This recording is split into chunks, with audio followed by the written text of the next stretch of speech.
good morning, good people, fellow humans. And we spell that Huemonds. Good morning. Here we are in southwestern Nevada, Pahrump or Pahrumpertucky. You choose. It's Tuesday, June 17th, 2025. It is just a little bit before 6 o'clock in the morning. My name is Edward Bevilacqua.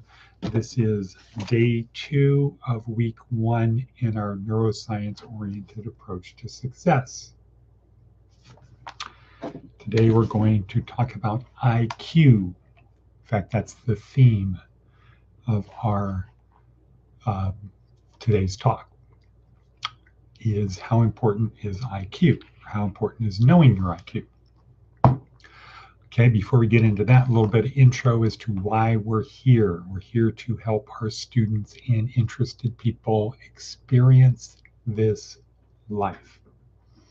So we start from the premise that we are spirits with a body. We're not a body with a spirit. We're a spirit with a body. And so scripturally, that would be we are made in the image of God, and God is spirit, and God is love. That's the image we are made in. So we are a spirit with a body, a spirit with a baryonic body. And we experience this once. Our spirit continues after the body is no longer usable. And what happens after this is a function of how we use this body now. And so we have a gift of this. Idea is like all gifts, you want to honor the gift giver. So you want to honor the giver of the gift, and you want to honor the gift. If you get a bicycle as a gift, you honor the gift by taking care of the bicycle. You honor the gift giver by using the bicycle, by appreciating it. So we honor the gift and we honor the gift giver. How do we do that with our body? We take care of it. Okay, we use it for its intended purpose. You don't use a bicycle as a door wedge, way to hold doors open, or to lift heavy weights or whatever. You use it to get as a transportation device from point A to point B. And alrighty, What Not a Bevy is in the house. Good morning, What a Bevy. How are you? How are things in Fort Jacks?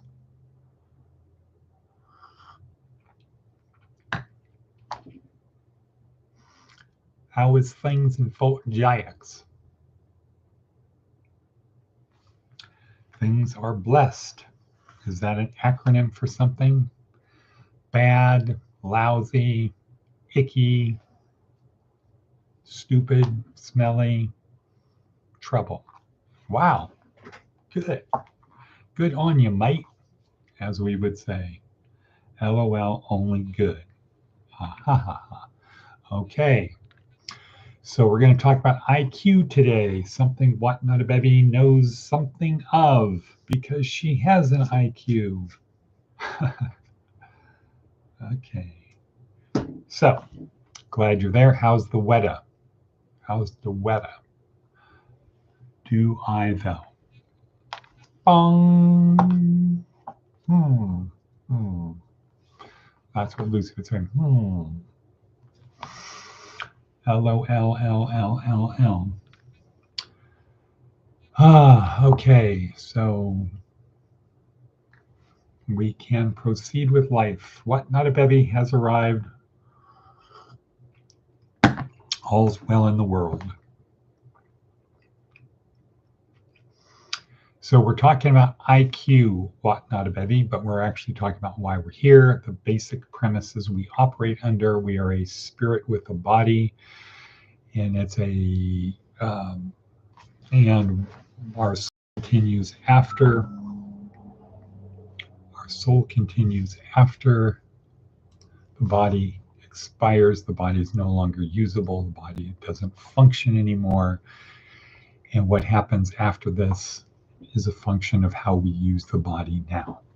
So we want to honor the body. And what are the components, the fundamental components? One is the physical body, the ability to locomote, to get from point A to B, to do things, right? And then we have this, our brain, the ability to learn, to change things instead of reacting to things, to actually be an agent of change.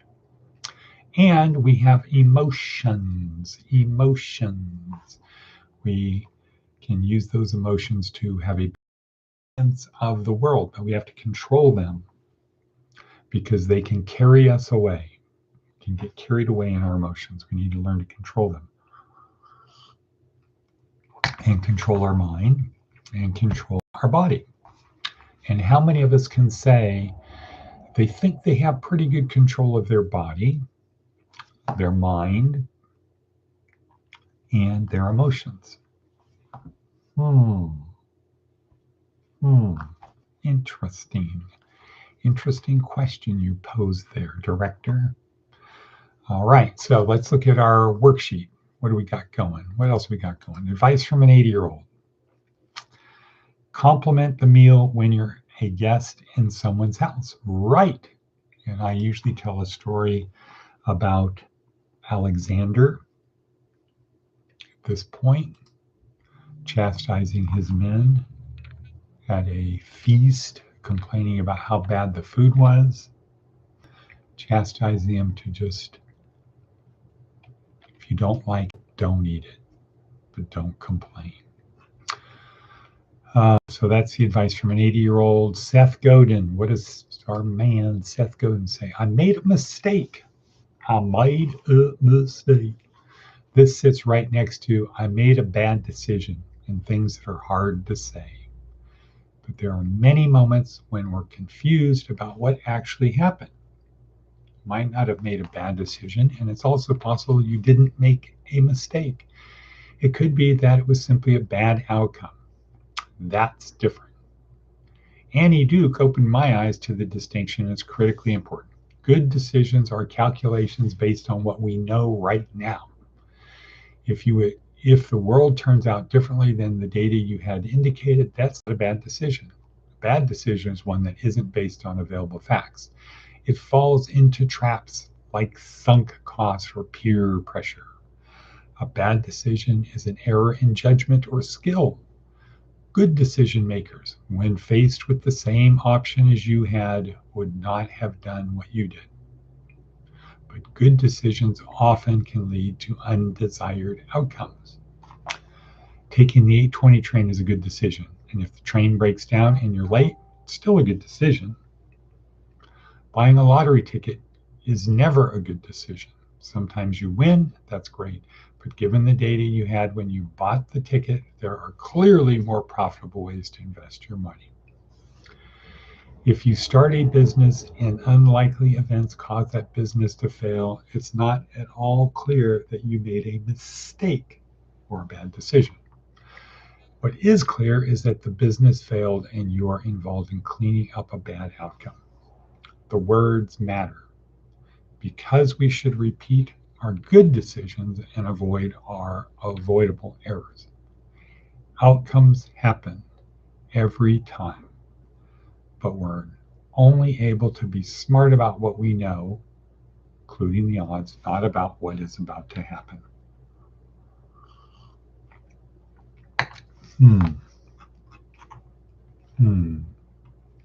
Okay, good.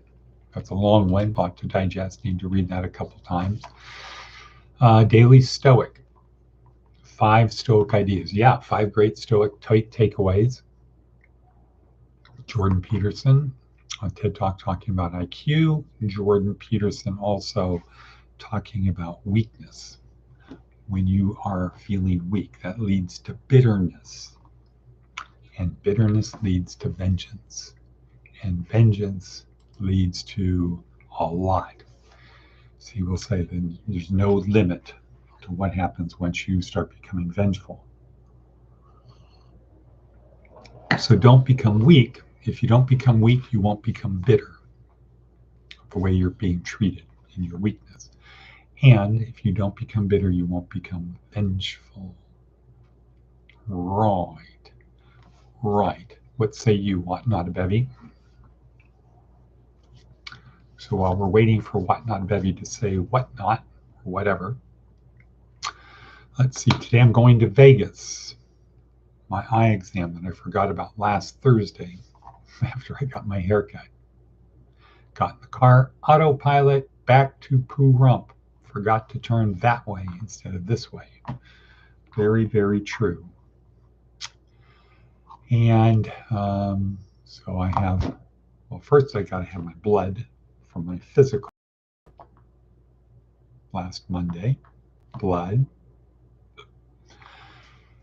Then I got to go to the restaurant where I left a $5 tip, and I noticed today they charged me $50 tip.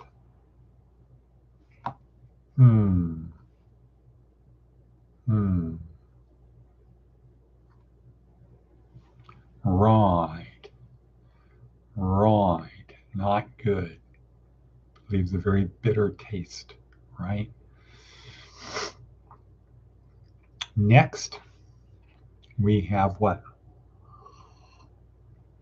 I got to go to Vegas, eye exam, and then a meeting with a provider for Pahrump Cares, one of them people. And then back up here, Corsiv is going great. Report them to who? To the tip police? I'm going to report you to the tip police. You're going to do time. It's such a runic rhyme.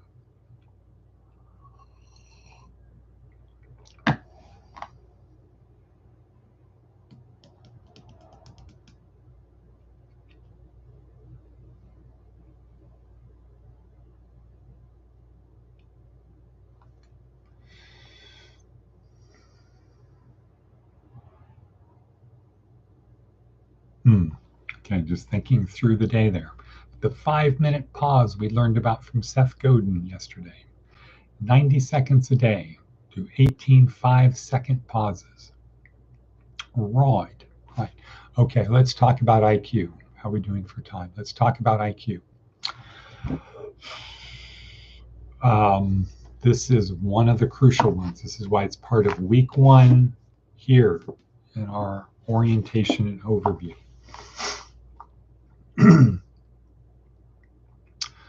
Over time, okay, so IQ is the average IQ, the mean IQ for people in wherever, community.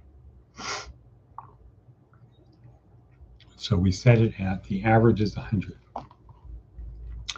80 years ago, somebody with an average IQ, somebody with an IQ of 100 would have a lot lower IQ today. IQ is a measure of what you know. And there are 2 flavors of IQ. The crystallized and fluid. I think of crystallized as having a bucket, and what you know, the knowledge you have, fills up the bucket. So the more knowledge you have, the more full the bucket is. IQ tests are designed to measure how much you know at a particular point in time about a particular subject. Now, if it's general IQ, then that would be a lot of subjects. If it's for the LSAT, Law School Aptitude Test, it would be what kind of information do you know that makes it so that you could actually do the work in law school. The SAT, Scholastic Aptitude Test, measures the information you need to know to be able to go to college. Okay, so crystallized knowledge is, think of it as how full the bucket is. You have a bucket, how full is the bucket? Now we can tie this back to Dr. Amen by saying as you get older, or as you have brain damage, alcohol, drugs, traumatic brain injury, disease, something growing on your brain, the bucket starts leaking in knowledge.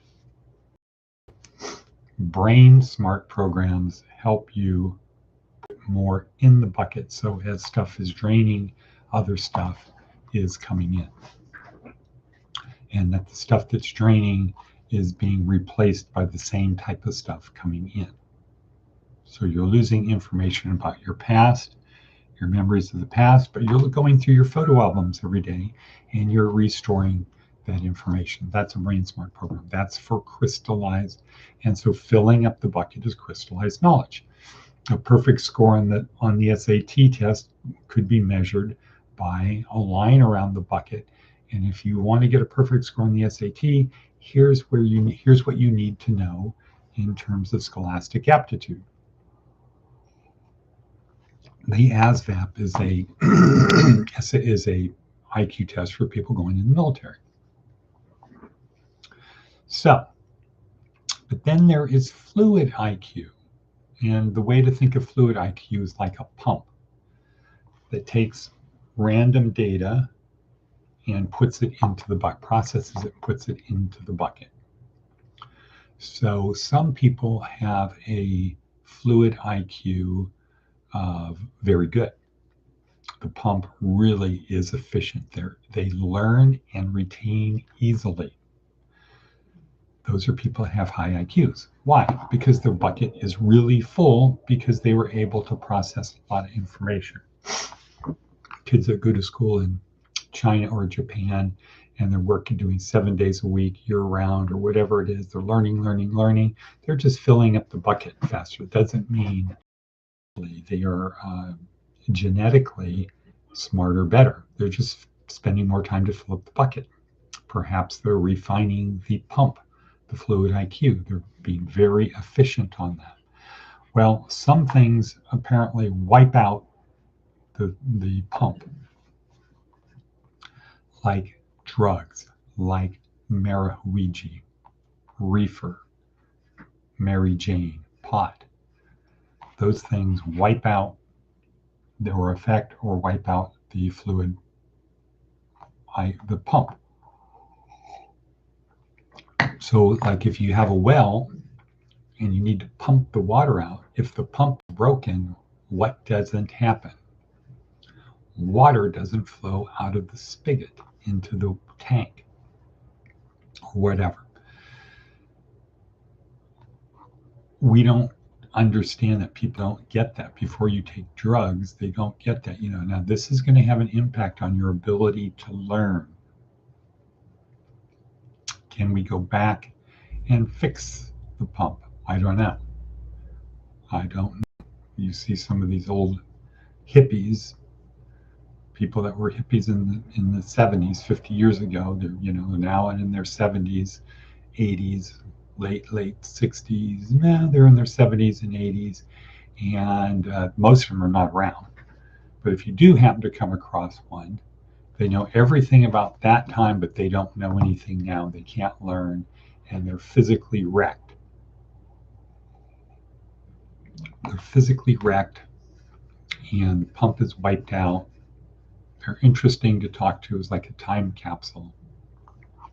And it's kind of humorous because you're talking to somebody from the past and they have no ability to jump into the today's world. So, IQ. Now, got to wrap up in 1 minute. Every job has an IQ range. And so what not a bevy at work, you probably find that your IQ is beyond the range, so you have to dumb it down, have lower expectations. And maybe in other areas, though, things that you don't know, like social skill type things, how to be nice to people, how to get people to do what you want. It could be hard or it could be fun. But the IQ range of where you work is probably slightly less than 100.